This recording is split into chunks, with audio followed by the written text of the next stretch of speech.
Okay, so our challenge, really, our question to you all is can you monitor what's happening across your school from this data in real time? Okay, this is Denys McKee. She's the strategic data manager in a large secondary school, and she has to ensure that everyone's got the relevant data that they need. Okay, so I've introduced Denys, and on the next slide. Okay, I'm Sue obviously working for Scomis. I'm an education and product specialist there, as most of my colleagues who are delivering around about today. So I'm going to ask Denys just to explain the overview of where they are in school. Okay, Sims has been used in our school for many years. I've been there for about 14 years and it's certainly been there since I started. The roles and responsibilities have changed considerably during that time. We've engaged with our account manager at Scomis to look at how we were using Sims and to make sure we were using it to its full potential. The first step was to ensure we fully utilised data already entered into Sims, therefore freeing up admin time and freeing up valuable resources and making sure we have had key performance indicators available to all stakeholders. Right, we've got a challenge to you, and it's we're having an impromptu governors meeting has been called, and we want to look at the following areas: pupil numbers across year groups, attendance figures including persistent absences and unauthorised absences, key pastoral factors, SEN, pupil premium, etc., and behaviour achievement across the school. Did I stop on that?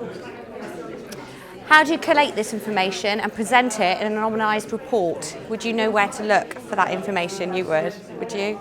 Yeah. School report? School report, yes. Excellent, that's really good. Well, I'm going to show you something you already know where it is, but I'll yeah. It is good. So it's under reports, as some of you know. So it's reports, school report. And you could tick in, what you might not have known is, if you tick in show long version, that will give you the key pastoral factors and attendance data. You might already know that. Also, if you want to go back a year, what you need to do is overtype on this year here, not trying to change the date back from the top one, overtype here, and it will automatically change that year date back to the previous academic year. And this is so you can compare attendance data year by year, because you might, this was what happened in my school. I'd provide this report, shown the head teacher SLT where it was, and their first question was, this is great, but can we look at last year's and compare it with last year's?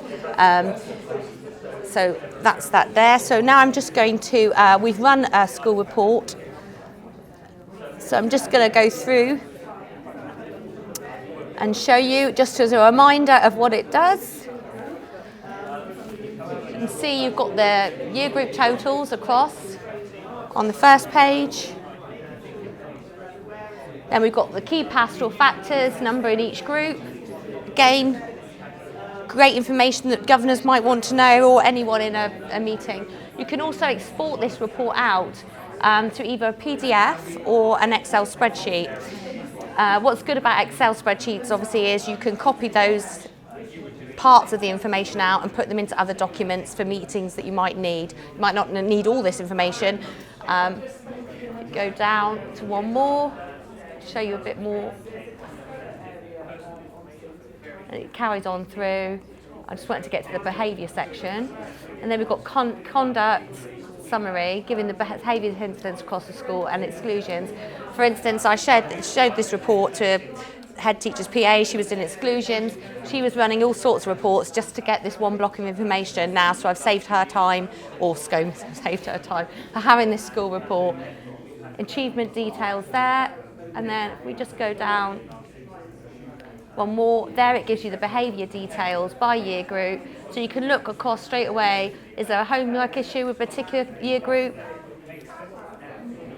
It's just for an easy, quick report. Is a lot of information there that you can use. Let me just go back, minimise. Back to your home page. And again, one of the key focuses of our school is attendance and behaviour. So you can personalise this homepage for all different staff, form tutors, class teachers, SLT, but the beauty of it is they can pull in what panels they want. We've got quite a lot of panels on here just to show you in case you hadn't thought about using one of them. A particular focus is going to be attendance and behaviour, so I'm going to start on that first. So if we hover over attendance, you can see there's a tiny box there that pulls up the basic figures of the attendance there. You can also drill down, so if you double click on unauthorised absence, you can see quite quickly who's got unauthorised absences, and if you click on that you can rank it, so you can see which students straight away as a glance might have unauthorised absences. You can configure these, so you go on the arrow down to configure and change the parameters of the report. Say you only wanted to see reg groups, and you want to set it up for a form tutor. Just check there's no ticks in any of those. We want to look at 7A, and instead of year to date, perhaps we want to look at the previous month. And then once you've changed and fixed your parameters how you want, you would just generate title and click OK, and that's changed that panel, which again, if your form teachers might not know how to do that, so it's just something to show how easy it is to personalise, and even once you've got it personalised, just change those things around slightly if you want to view something else. Would that always be the previous month as you move forward in the year? Yeah, unless you change that now, you've got to go in to change that. So now, yes, it will be previous month throughout the year. But if you want to change that,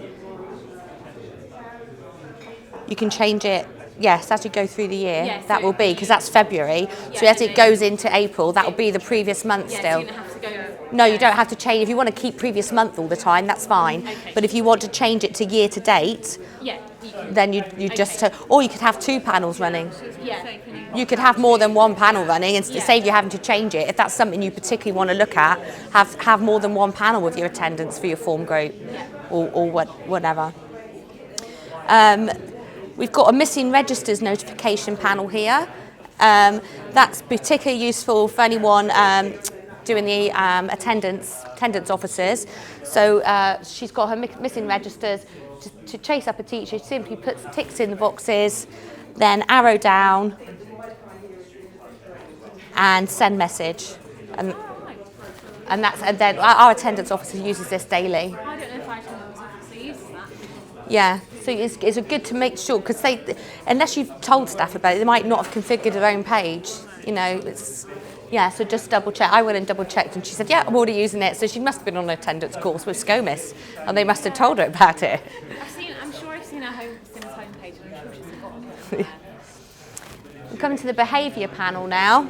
So just going back to that. Yeah. Does that send us a Sims message? It sends it a Sims message, so it'll send it to their Sims homepage. Okay.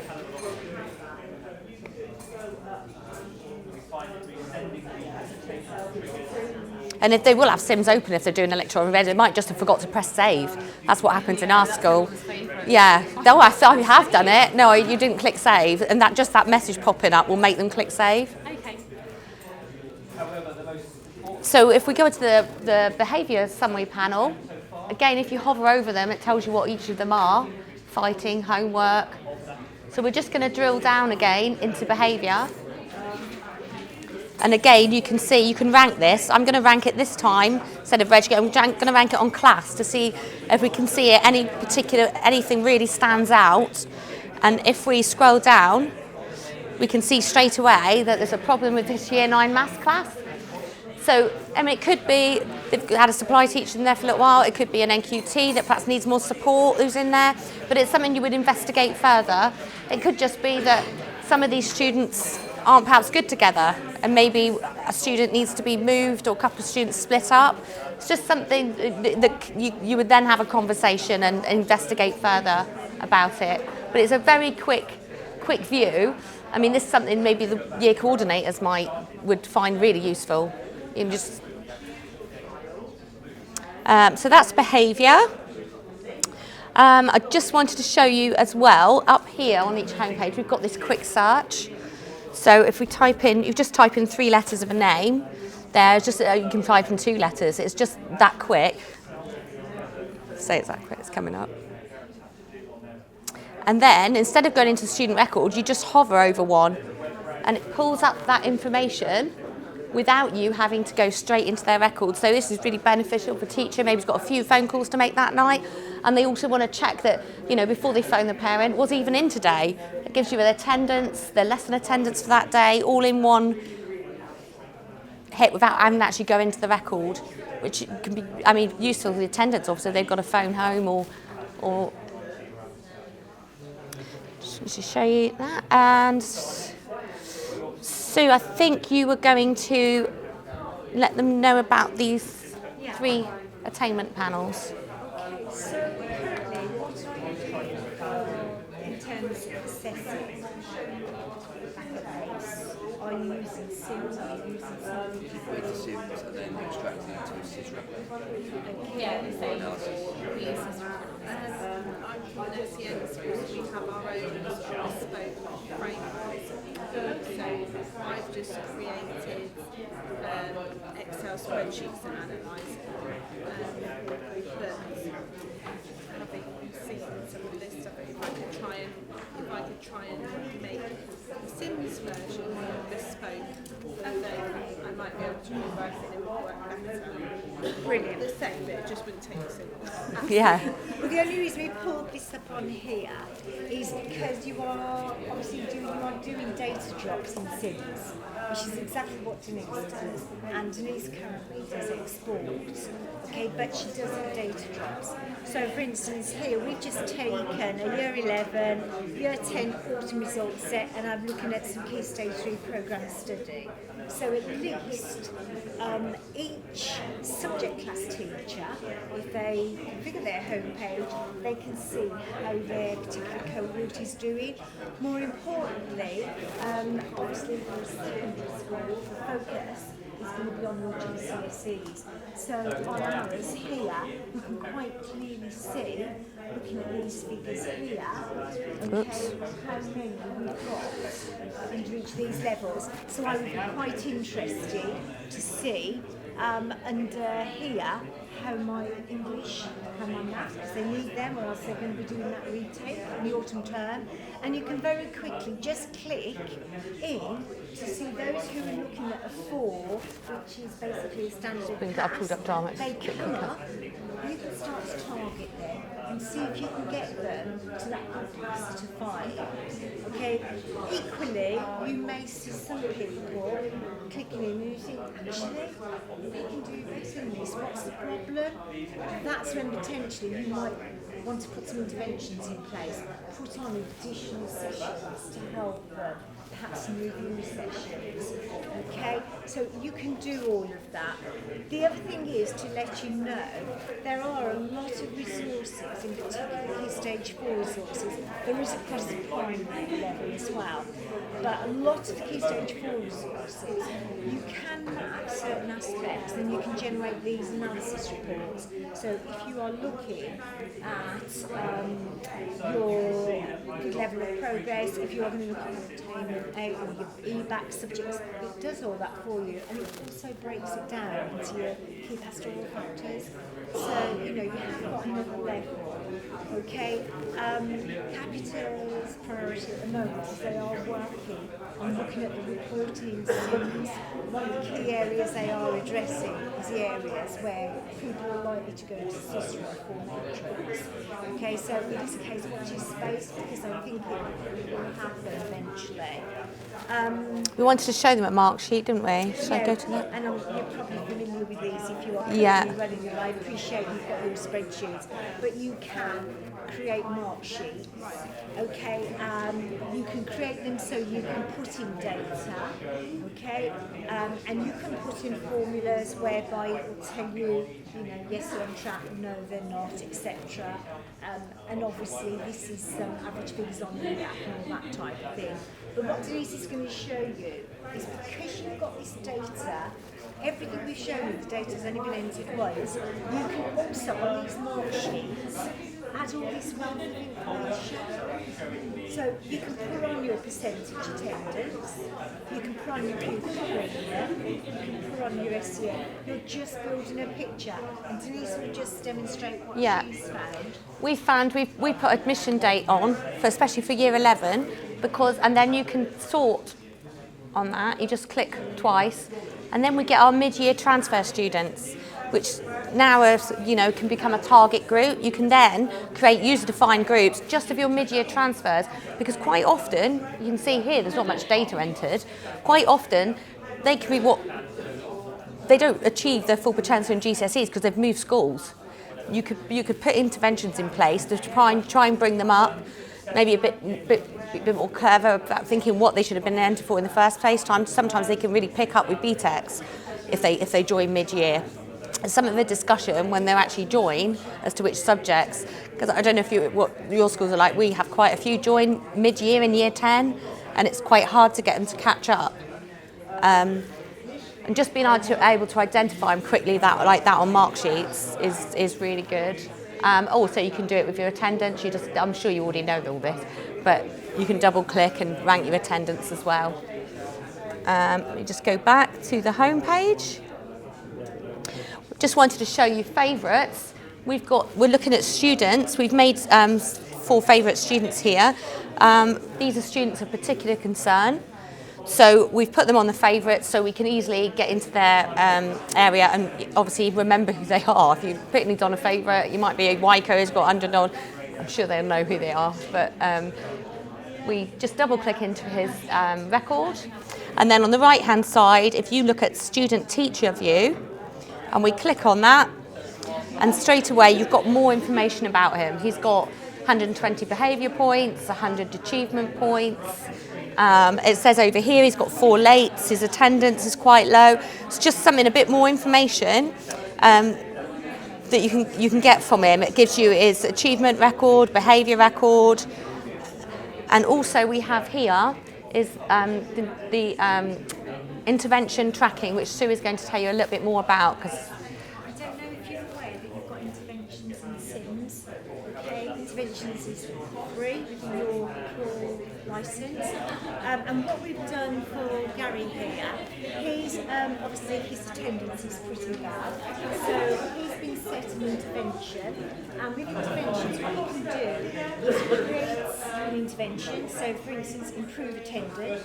You can allocate sessions, whether that's once a week, once a fortnight. You can allocate a member of staff. You can allocate hours to it, and you can also allocate a cost. Okay, what that allows you to do is places the intervention against the student, and we can see that when we started the intervention, actually it is getting better. Okay, so we can see at a glance this intervention is working. The other thing you are able to do then, because you've set those up, you can run a report on the student. So it will tell you all the different sessions, what the outcome is, and what the targets are in between. So each session you would set a target, and then you would say, has it completed that? Yes or no, we need to readdress. You can run a cost analysis, so how much is that intervention cost for that particular group? What was the outcome? Okay, so has it met the expectation of what's going forward? That's really useful. You can use it as well if you're targeting numeracy or literacy. Okay, it can be done with behaviour. Anything you could have it if you are putting in something for reading, you were awarding, gold stars, etc. You can utilise it for that. That is totally good for you. Okay. Just close that down. And I just wanted to mention, under reminders, you can set on a student's record when an SEN review is due. So if your SENCO sets the date due, it will automatically come up. Is that for all staff to see? The SEN review, that's for all staff to see. So all staff will see that students due in SEN on that panel that they've got an SEN review due. which is quite, Send out an automatic letter, I learned as well, which is quite handy. yeah, I didn't know about that. yeah. I think we'll go back to the slides. Just bear with me.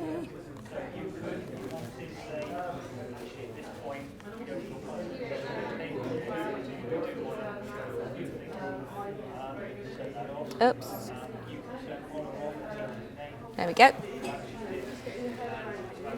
Right. So what's the continuing journey? Where do we go next? We're going to be having an on-site health check to review how SIMS is used across our school, identifying areas that may require focus and prioritisation, reduce demands on people and resources by using SIMS more effectively. We're also going to check our housekeeping routines and check that they're regularly carried out. And we're going to maximise the use of data to enable effective decision making by senior leaders. Okay, so from our point of view, where do you go next when you get back to school? Is there anything that you've seen today that you could potentially go back and implement in your school? So it could be to ensure the homepage is configured for all appropriate stakeholders in school. Obviously you know the school report is there, but does everybody else realise you can go back and do comparisons?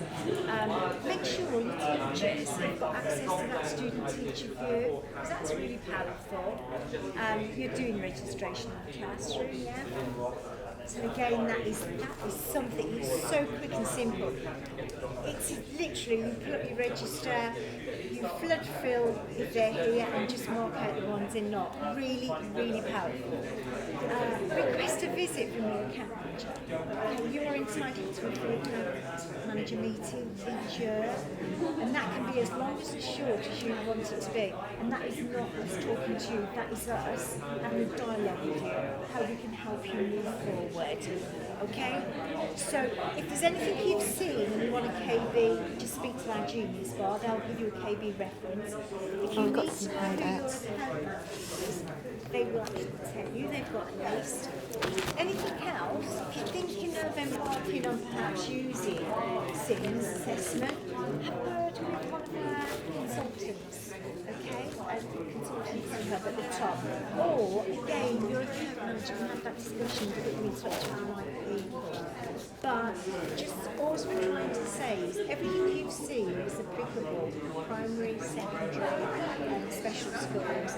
Every bit of data that we have shown you today has just been entered once. So think of how many times you are mass producing stuff when actually just navigating around that page, using the reports and SIMS to support everything that you're looking at, it will actually pay dividends. It will free up resources, okay? And the schools are push, budgets are tight, so that will really help you sort of move forward. So I hope you found that useful. Okay. Yeah. Thanks to Denys. It's not easy to stand up and do that. We've just got a little Especially handout. if it's not your handout. Yeah, you go. Thank you. Is it just this school report? Is there something else?